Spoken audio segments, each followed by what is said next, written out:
All right, I wanted to give a really quick walkthrough of Orbit Flows and show you what we can do with the platform, how it works, some interesting use cases, and hopefully get your wheels, gears turning about what you can do and why it's so fun and cool and awesome. So this is the homepage of the website, not as exciting, but it does give a very basic, helpful mini table of contents for the main features. Again, the motto, chatbots are for play, flows are for professionals. We turn complex writing tasks into AI-assisted workflows, which enables you to produce deliverables 10 times faster. The main components of this are templates that define the subcomponents of specific deliverables into really specific sets of instructions and rules.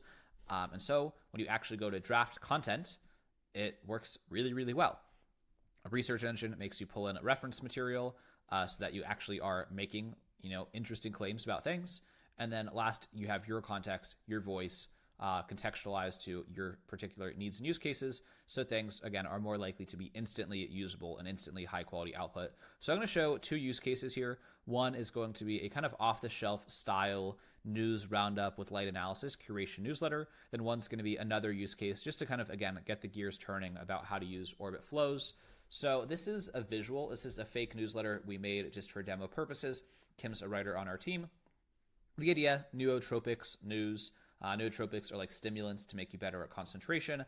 So this kind of talks about some sample nootropics. Very familiar newsletter format, right? Table of contents, maybe a main spotlight piece with a lot of analysis, maybe a piece about some science, and then some kind of quick hit bullets. So what an outcome like this would look like in terms of inputs and Orbit Flows, you'd create a space, particularly for the project, and then within the space, so if you're a business and you work for a number of clients, maybe every client gets their own space, maybe every business segment gets their own space.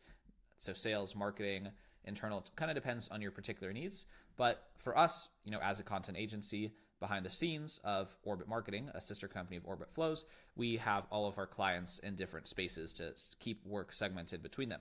But again, a voice could be something at the global level. Like if you want to write like me across every project, you can make your own write like me at a global level. That it could include, rules and style guides, things about if you always capitalize the names of government officials or you want them to always be introduced with their title. So some publications always want to say President Trump. They never want to say Trump. They never want to say Yellen. They want to say Secretary Yellen, President Trump, Vice President Vance. And so like a rule like that, you can kind of automatically check and enforce. Again, maybe you're European and use periods instead of commas or something.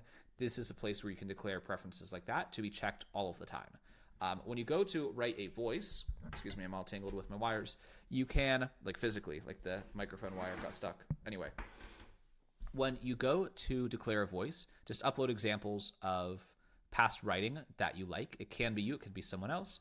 And then the tool has its own systems under the hood for determining what that voice sounds like. It's very hard to say, my voice is this, but it's very easy to put up examples and say, I think your voice is this. And you say, you know what, that's pretty much accurate, but a few things here I don't agree with, so you can go in and edit those things. And it works really, really well. And of course, it's now going to provide examples of your voice as inputs anytime you invoke this voice in future content. So back to Neotropics. Clearly, I've had my, fix today, if you couldn't tell. We go to set up a template. So anytime I'm writing the Newt's newsletter, I can define, the name of the project, a description of the project, the voice I want in, if there's any knowledge, so any documents. Let's say I have like a glossary of nootropics, or I have an encyclopedia, or I have some medical literature, some opinions, just any reference material. You always want to be handy every time you go to write this newsletter. That would be the right place to put that. I just adjusted this microphone. I have a dog I forgot to put away while recording this video, so you hate to see it. Should still sound fine. So inside of the template, we have the sections of the newsletter. So it doesn't fully map to this because I kind of changed it to demonstrate some different features. But you can imagine I'd have the spotlight, I'd have the science, I'd have the headlines. For this, a different hypothetical format. Let's say you have a deep dive, which is your headline story, which is about 300 words of analysis. You have specific prompts and instructions for how to write it. Again, this is a pretty short prompt in my opinion. You could get really detailed in terms of like all of your preferences, all of your writing style, examples, things like that. Assuming you've written it in the past, you could populate examples of that specific section. Something I like to do is actually like to have one prompt that creates an outline of a section so I can see the sequencing of ideas, the key points, the supporting arguments, and then I feed that into the next section to get really high quality output. This tool has research instructions, so instructions for like how to retrieve information. So like search Google for all these nootropics, potentially query a number of preloaded websites, etc. Then also instructions for how to sort them based on what's most likely to be most relevant. Then the details, again, other high impact news stories, its own set of research instructions, its own set of examples if you wanted, its own set of drafting instructions, right, for each story. Maybe say heading 3 with a markdown link to the story, a section of why it matters, which is 1 to 2 bullet points with these particular preferences, etc. And you can also imagine like recommending a podcast and providing inputs there. What's really nice is on inputs, I'll show you that for a second project. This one doesn't need it as much. If you've given feedback, it would accumulate here. So what this looks like in the project view, and so we'll look at the 7th of April as an example here. So it already ran the research engine, which retrieved a bunch of articles about creatine and these different supplements. You can group them by the query to say, okay, it's something about creatine, something about caffeine, something about methyl blue. You can sort them by domain, by date, etc. This only pulled in when I configured it from the 7th, but you could use that as a different way to group the information. Or you could just go default AI sorting, what's most likely to be interesting for me. Pick different articles, put them in different sections, actually read through them here, go fact check, look at the source material, make sure it's a real website, real publication. And you can also, if you find a specific stat that you like, this is an opportunity here to kind of insert that in and make sure it gets included in the outputs. This is not the workflow view, so I'm kind of breaking the rules here. Go into the workflow view, right? Make sure everything looks good, add in your inputs, do the research, organize the references, get the draft, select the draft for every particular section. And so what that looks like, again, you can update the inputs, you add the sources in here, and this is another place where you can say, I've picked this source, but let me add some more instructions about how it should be used, what to focus on, etc. When you run your drafts, you get a variety of AI outputs from different models. You can kind of toggle horizontal or vertical depending on your preferences. You can pick variants of which models you want to use.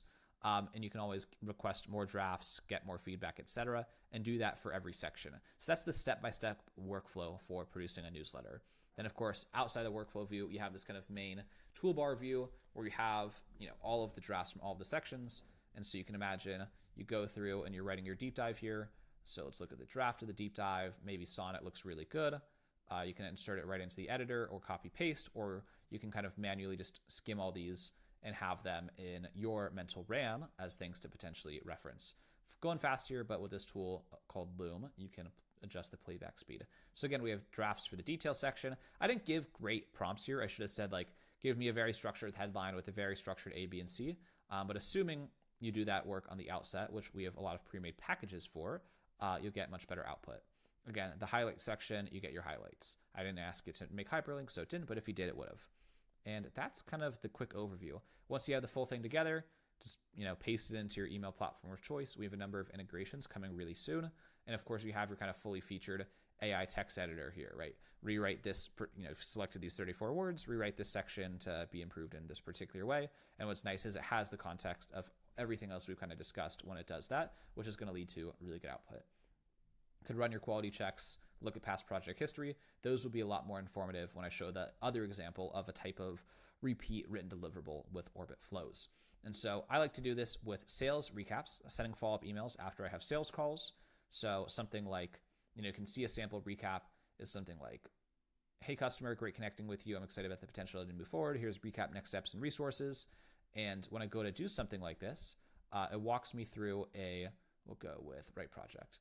It walks me through a little form I created, put in the customer name, put in the name of the company, what are the main points I want to mention, any additional info about the prospect, maybe paste in their LinkedIn profile, their website, etc., and then a reminder for me to upload the transcript, which I can add as a source, right? Upload a file, paste content the old-fashioned way, just paste in everything, different ways of doing things. And so it's nice. I would do that, and I'd get a really good output.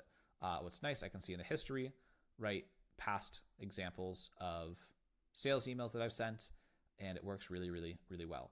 And so in the template here, or I was going to say in the template, same process, right? I created this form.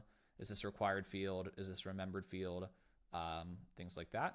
And then set up, there's just one section here, but you're writing a structure, right? Subject line, recap company name, recap of their situation, 3 bullets, PS based on the conversation, and maybe have it personalized sources, a personalized friendly comment, things like that.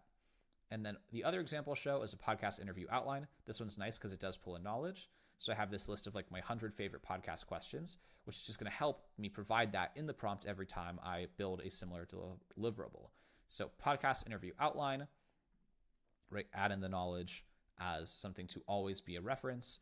Maybe I want these in my voice. Maybe I just want a default voice. 15 thoughtful podcast questions. What's fun about this is I give this piece of advice of like I always want it to copy paste nicely into a Google Doc. So when I give this outline, you'll see how this works in the end here. But you get your inputs here, right? Guest name, guest company, what do I want to talk to them, what do I want to avoid? So when I go to actually write a podcast for, let's say, someone like Tim Ferriss, I go through the workflow of writing the project, right? Guest Tim Ferriss, 4-hour body or whatever. Again, I left it as optional, and then I just pasted in this from his website. Didn't add anything else, but you can imagine I could add a transcript from YouTube of some other interview I've had him on, and I could retrieve questions from that. Run the drafting engine, get my draft. And then what's nice is, I can paste this into the editor here over here, or I like to make these. Sometimes people ask for interviews they ask for outlines before the interview. And so this is kind of pre-formatted to just paste nicely into a Google Doc. That's like, here's the interview outline. Maybe I'll center it. And then I can just send this straight to the person and it gets the title. So you can imagine this is like a very professional way of telling someone that you're prepared. So the point is, whenever you have, tying it all together, I went really fast here today. When you have a reoccurring complex writing task, if you break it into a workflow, step by step by step, and get more and more detailed about your preferences and everything like that every time, you will save a lot of time and work a lot faster. So that's the main thing about the main thing. We do have done for you options if you're like, holy shit, excuse me. If you're like, wow, that's a little complicated. Can you help me do that? And we do. But anyway, that's Orbit Flows. More and more and more pre-made packages and templates with, again, kind of pre-built together common types of deliverables are getting built every day that you can just copy, paste, and use as starter materials. And that's the show. That's the shtick. So thanks for watching the Loom about Orbit Flows. And if you want me to actually build the Neotropics newsletter, or if I should lay off the Neotropics, reply in the comments with your advice. Thanks so much. Bye-bye.